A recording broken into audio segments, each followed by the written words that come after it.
Welcome back to another episode of the Think Positive podcast. Your host with the most, the trainer from Chicago, Kelly Weekly, is here. Hi everyone, how you doing today? How you doing today, operator? I am Operator Bob in the background. That's all I am today. Normally, I host my own show, the Nonsense Podcast, but today I am just the engineer, and I enjoy being just in the background. But it's not important about me. What is important today is Think Positive, the dog trainer, the cool show, the less ridiculous show. Yeah. After a full day of recording with me, how does it feel to be back in front of the camera? Uh it's good. You know, I'm used to being behind the scenes, so being in front of the camera is a little weird still, but I'll get used to it eventually. Of course, of course. And you're doing quite well. Third episode and happy episode 3. Woo.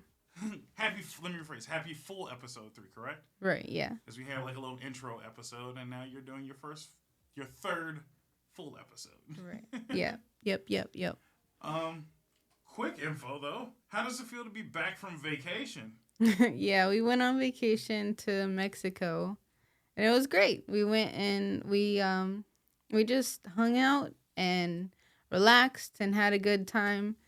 Um but now we're back and now we're back to doing all the things and seeing all the new dogs that come about. So, Of course. Question about vacation. Just because I'm pretty sure some people are going to be interested. We did take a cruise, obviously, because we need some catered fun, is what I call it. But you had one cool experience the first time where you hung out with dolphins, yeah. which was incredible. Did you want to talk about that real quick? Yeah, we went to Costa Maya and we did the dolphin encounter there, which was really fun. We went with a bottlenose dolphin named Sophia, and she's really cute. Maybe we'll put in some pictures of her here and there. But yeah, they did some cues with her, and then we got to do some cues with her, which was really cool. All positive reinforcement with marine mammals, just like it is with our dogs at home. So love that. Love to see that. Um, I worked with marine mammals for about 5 years, so it was really cool to be back in that element again, and really, really good to be back in the waters and being around the animals like that. So it was neat. Back in the elements and back in that super cold, chilly water. That's Yeah. what it was. Yeah. So yeah, that was your first trip. And second trip, you decided to go away from the water and into the sky. You did I guess it would be a bird encounter? Or Aviary. Aviary encounter. Yeah. So you want to talk about that a little bit? Yeah. I mean, we didn't. Really wasn't much of an encounter, as much as it was just like, here, see the birds. But they had a lot of exotic birds like macaws, and there was a golden pheasant, 2 golden pheasants that were really cool. So that was really neat. They were really cool. They were just hanging out, and we got to walk around and take pictures of them and things like that. It really wasn't as interactive as you would think, but it's cool. The birds are just hanging out, and that's what they like to do. They like to just be on their perches and watch and see people interacting with them, which is what they like. So it was nice. Right. Yeah, but that was just cool. I thought you would enjoy it. I'm sure the people at home would enjoy just listening about your time off for a little bit, away from the dogs, away from the podcast. But either way, you're back. You're ready back. You're already back to work pretty heavily too. You've met a lot of new clients, a lot of new pups. So yeah. Either way, today's episode, resource guarding. I think we've hinted it on my show that you were gonna make it a big deal again, and Yes. and it's here now. So Yeah. The time has kind of passed a little bit, but there was a video kind of circling around again. If you grew up like most people did with watching Caesar Milan on TV, there's a really famous video clip of on his show where He, I don't even know what he was trying to do, but he was sticking his hand in the dog's food or being around this dog when it was eating, and the dog snaps and bites his hand, blood everywhere. The owners are freaking out, the woman's crying. It's just everything is bad. Everything is bad. And 100% this is how resource guarding happens. And for those that don't know, if resource guarding is like a new term for you, which is totally okay. Resource guarding is the term that we use when a dog is reacting in those extreme ways when a thing or like a dog or a person or something comes around a resource. So things like food, the people that they may like, a bed or a place that they sleep. Um, maybe it's maybe it's their toys.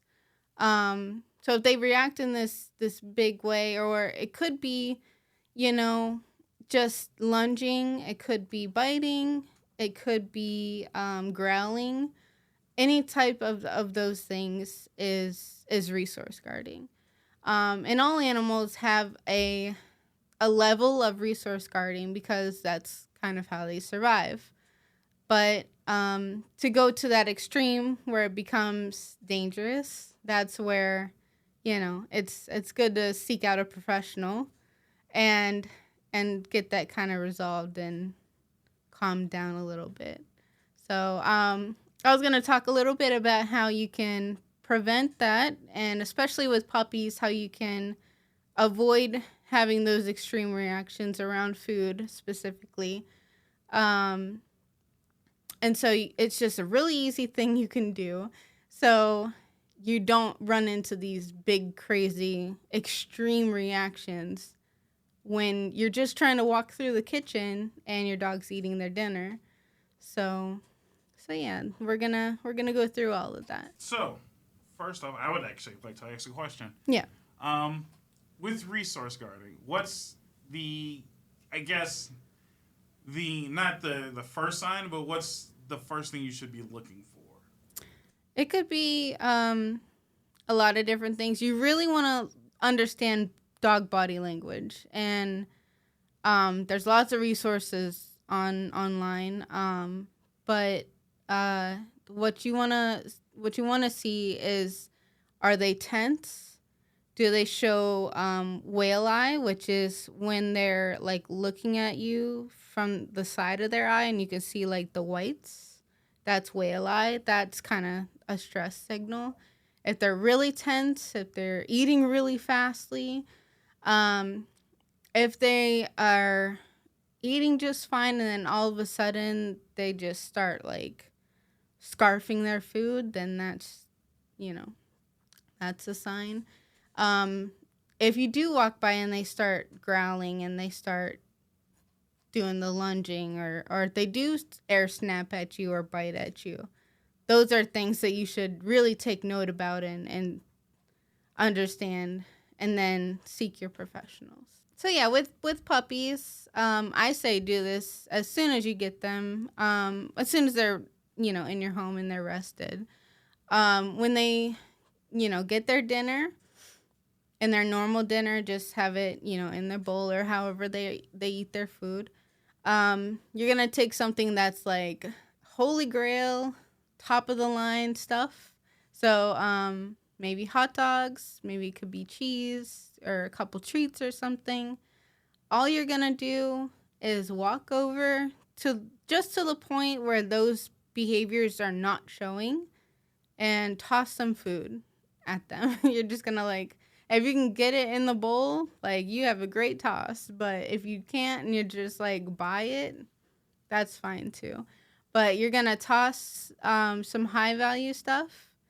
So like I said, it can be hot dogs, it can be, cut up cheese, maybe some chicken, some treats. You can even use some fruits if that's high enough on their list. But you want something that's more valuable than their regular dinner. So you walk up, you toss the food, and then you walk away. You don't stay there. You just toss, walk away. And eventually, once you keep doing this, and most of the time, puppies are going to eat, 2, 3 times a day. So if you do this once every time they eat, after about a week or so, they're just going to be expecting you to have all the good stuff and be really excited when you come around. So it's going to be really excited when when they see you, then it's like, "Oh yeah, you had the good stuff last time. I remember. I remember that."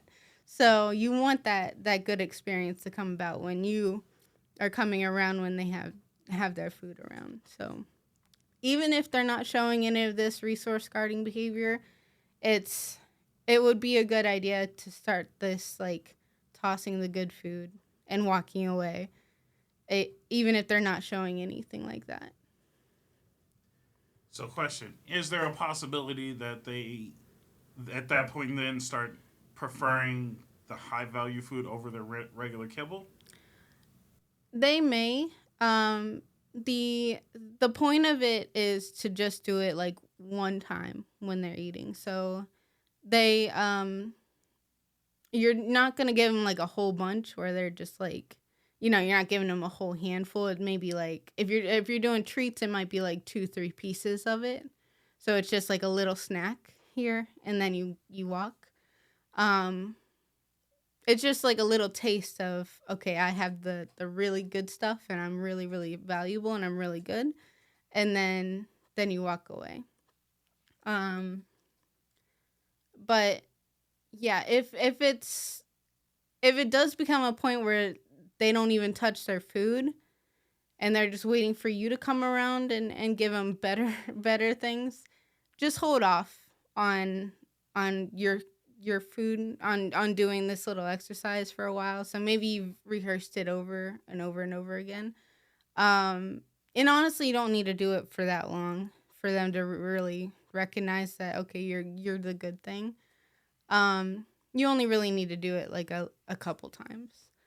But if they do become to the point where they're not eating their food at all, then you can make it a little more exciting. So you can, if they're eating just regular kibble, you can soak it in like warm water and make it kind of mushy. That's kind of a fun thing to get them entertained again with it. But yeah, I would stop with the exercise for a little bit until they eat with their food and continue with eating for a bit. So it sounds like the key is moderation. You don't want to spoil them, but you do want to make sure that the high value is high value. Right. So So yeah, just practice this stuff. Resource guarding can become really dangerous. So uh it's good to catch it before it becomes a thing. So do the exercise. It'll mean a lot to your dog and a lot for you if you don't have to deal with it in the future. So so then how about this? What are you, I guess, supposed to do one that's resource guarding between two dogs? 'Cause mm, I've seen that. At least I haven't seen it a lot, but I'm sure you have. Where yeah, it's the resource guarding between dogs and not the person. right. Yeah, I've seen it quite a bit actually. So um the biggest thing is to keep them separated, especially with food. You want to keep them in completely separate rooms and feed them separately. And so that way they never feel like that other dog is trying to get their food when they're trying to eat. Maybe one dog is faster at eating than the other one is, and that's when these things can start to happen and do that. So feeding them in completely separated rooms where they're cut off from each other, and baby gates are a great way to keep them separated from that. That's a good way to do that. So keep them separated. This can work with toys too.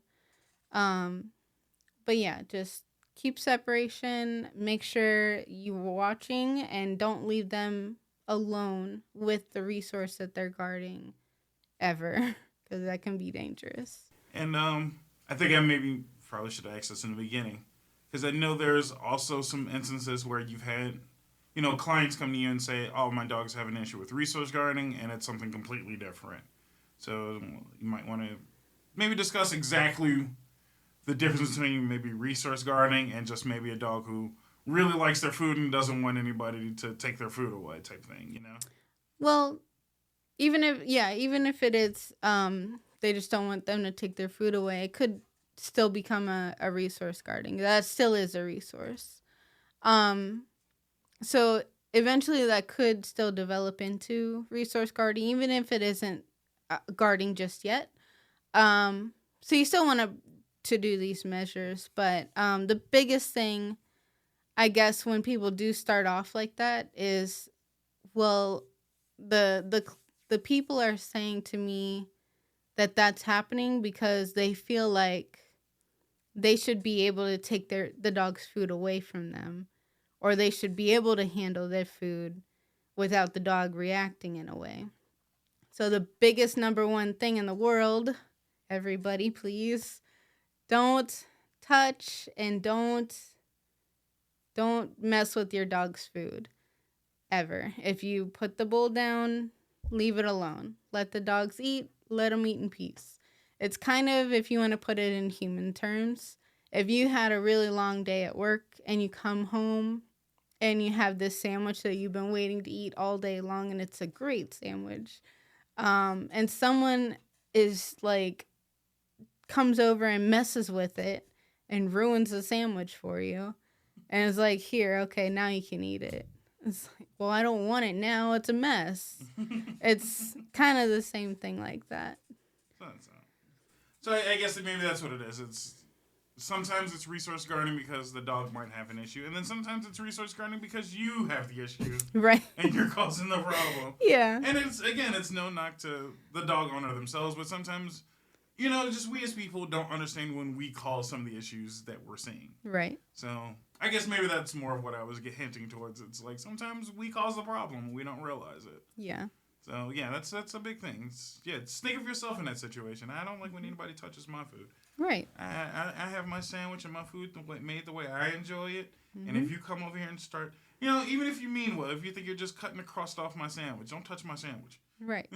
I liked it the way I made it. And I made it this way for a reason. You came over here and flipped it upside down. That's not the way I wanted it.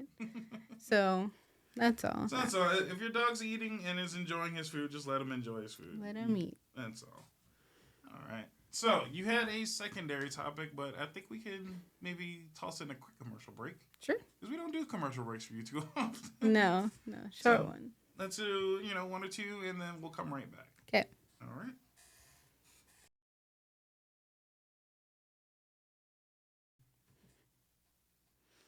Okay, so we talked about some serious stuff.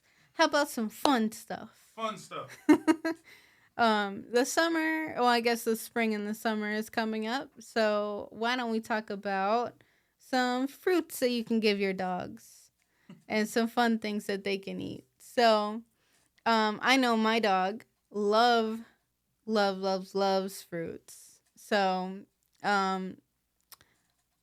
there are some fruits that can be a little tricky and you want to be cautious of what you're giving your dog, but there are so many good fruits out there that dogs just go crazy for. And I wanted to give you a little list of just a couple ones that, that are really good for them and that she really liked, and, maybe get your take. What kind of fruits your dogs like and what your dogs like to eat with you. But yeah, my dog, she would go crazy over some blueberries. We used to live in West Virginia, and where we used to live, we had wild blueberry bushes, and she would pick the blueberries right off the bush and just eat them like that. So yeah, that was like her favorite thing in the whole wide world was blueberries. Like she could honestly do anything, like trick wise, for some blueberries before she would work for like treats and stuff. So blueberries number one. Watermelon is like so good, especially in the summertime. If you're like out and it's really hot, watermelon is really good for dogs to keep hydrated and stuff too. So watermelon, just make sure you get one without seeds in it. The dogs aren't gonna realize that there's seeds in it and they have to spit them out. They're probably gonna swallow them. So no seeds. Um, so yeah, bananas are always a hit. Bananas are really fun. Um, apples. I always had a fun thing with apples, and a lot of dog parents get those like Kongs. So it's like a dog toy that you can stuff like things in. Um, but my dog would she would really like to eat like the whole thing. So we would use apples instead so she could eat the whole thing. So what you would do is take the apple and core out the middle so no seeds are in the inside. And you could stuff it with like peanut butter or like yogurt or, anything that you could put in there. She liked a mixture of like yogurt and pumpkin and peanut butter. That was like the mix. And you could put the whole apple in the freezer for a little bit, and then there you go, whole thing. So you could eat the whole entire thing if she wanted to. So good stuff. Strawberries are a good thing that they could have. I don't know many dogs that eat the leaves or like the stems of strawberries, but I think they can. I don't know for sure though, but I think they can. But yeah, very good thing. So, what does your dog like to eat? Do you have any fruits that you like to share together and have a good little fruit party together, and it's a good fun time that you can share? Let me know in the comments below. All right, that was a cool list, but because I have special buttons every once in a while, recapped. Here's your dog safe fruits list. So right on the side, it's right to your left. I don't think you know. Yeah. No. But either way, dog safe fruits. So you got blueberries, watermelons, seedless specifically, bananas, apples, and strawberries. Yes. All dog safe, all high value if I'm not mistaken. Hmm? So they will love them all. So yeah, take a picture of this list. Remember it.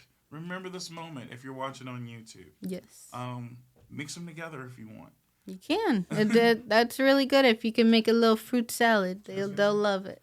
I know that thanks to Starbucks does pup cups. They do, yeah.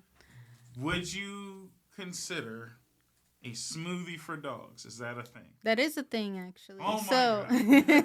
God. That is a thing. So, there is goat's milk that is mixed together with like strawberry powder or like blueberry powder, and you mix it up, and that's dog smoothies. Dog smoothies. And now you have a dog safe fruits list and a recipe for dog smoothies. Did not know that was a thing. Oh yeah. What Starbucks is, so if you don't want to spend all the money, which Starbucks pup cups are high on the list. Every dog is gonna go crazy for them, just like we go crazy for Starbucks. But I don't know why, but I mean, but Starbucks is the whipped cream. That's all it is. It's just is that it? It's it. Just whipped cream. How much does it cost? I'm just curious. I don't know. I think it's free. Puppuccinos are free. They're puppuccinos. I'm sorry, not pup cups. We all call them pup cups. But the problem is you probably have to buy something for yourself. Yeah, you do. I think anyway. But you don't. You have to fight the urge not to buy yourself something. Right, and they can only do it when they're not busy. Ah, that's true. So there you go. Safe options for home. Smoothies for our home. Mm-hmm. Question with that smoothie, because that smoothie sounds pretty awesome. Mm-hmm. Can you freeze it? Like freeze it and then serve it to them? I think goat's milk freezes weird, but I think you can.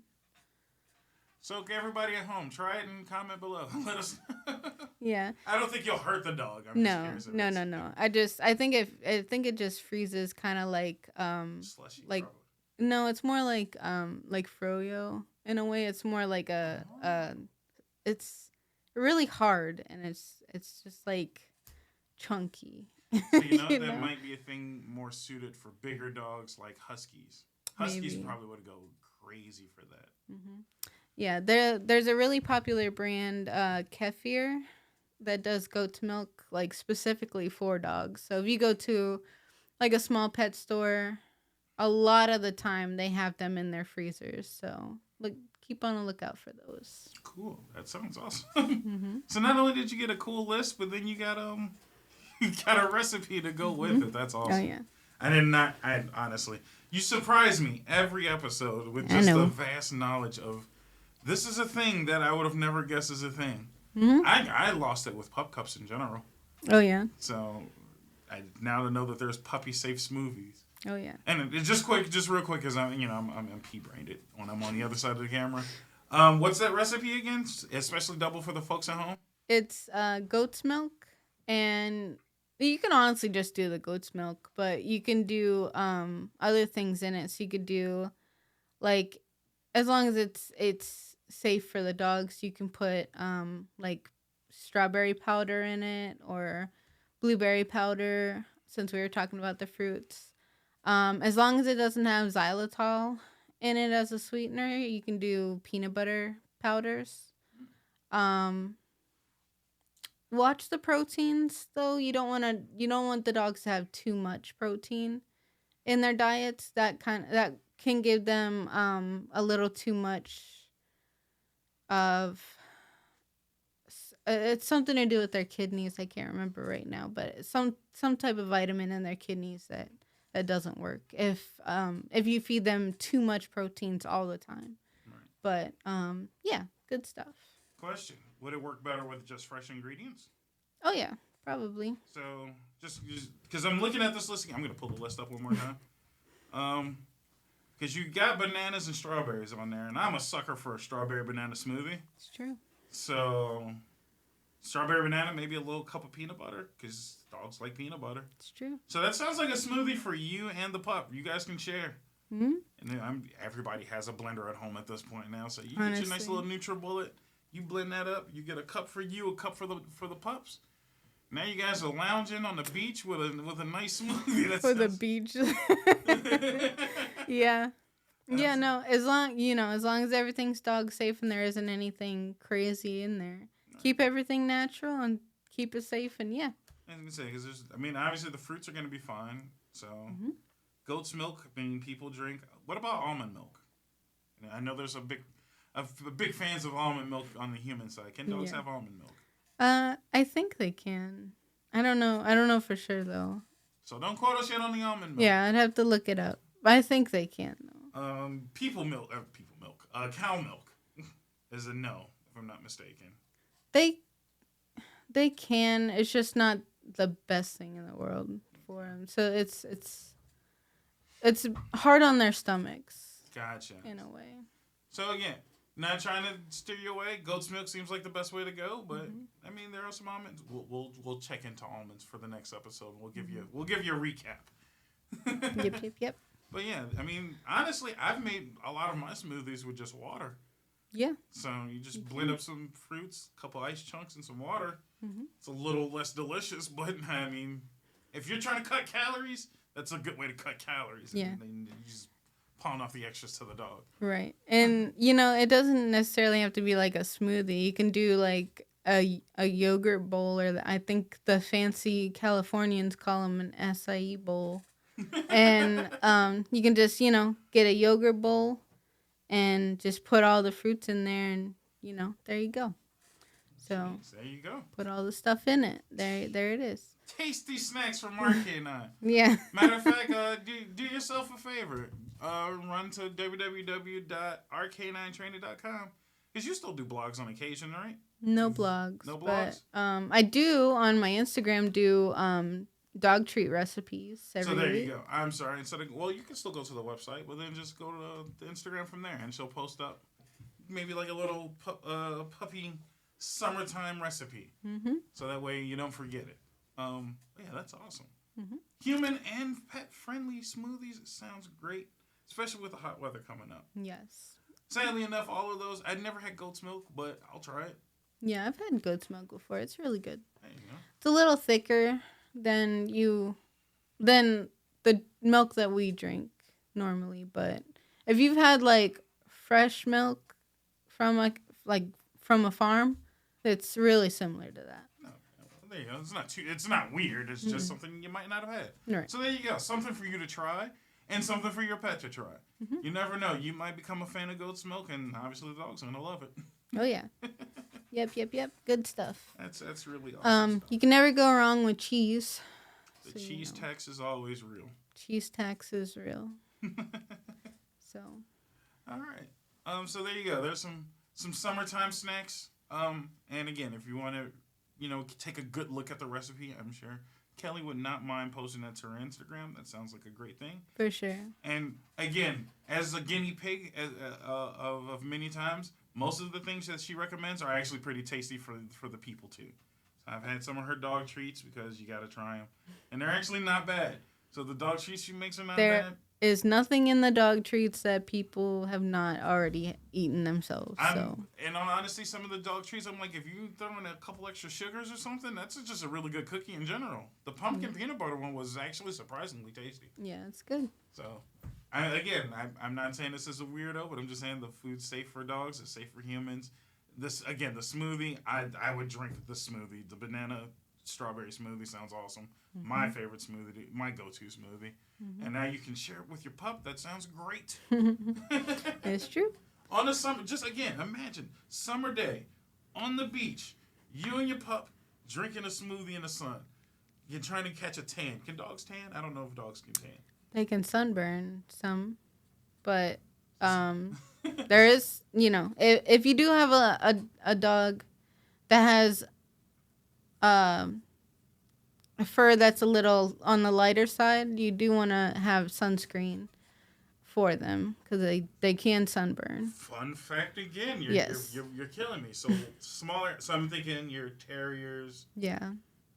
Pit bulls are really, bully breeds are really, really into the sunburns. Yes. So they can sunburn. Oh yeah. Do they have dog specific sunscreen? Yep.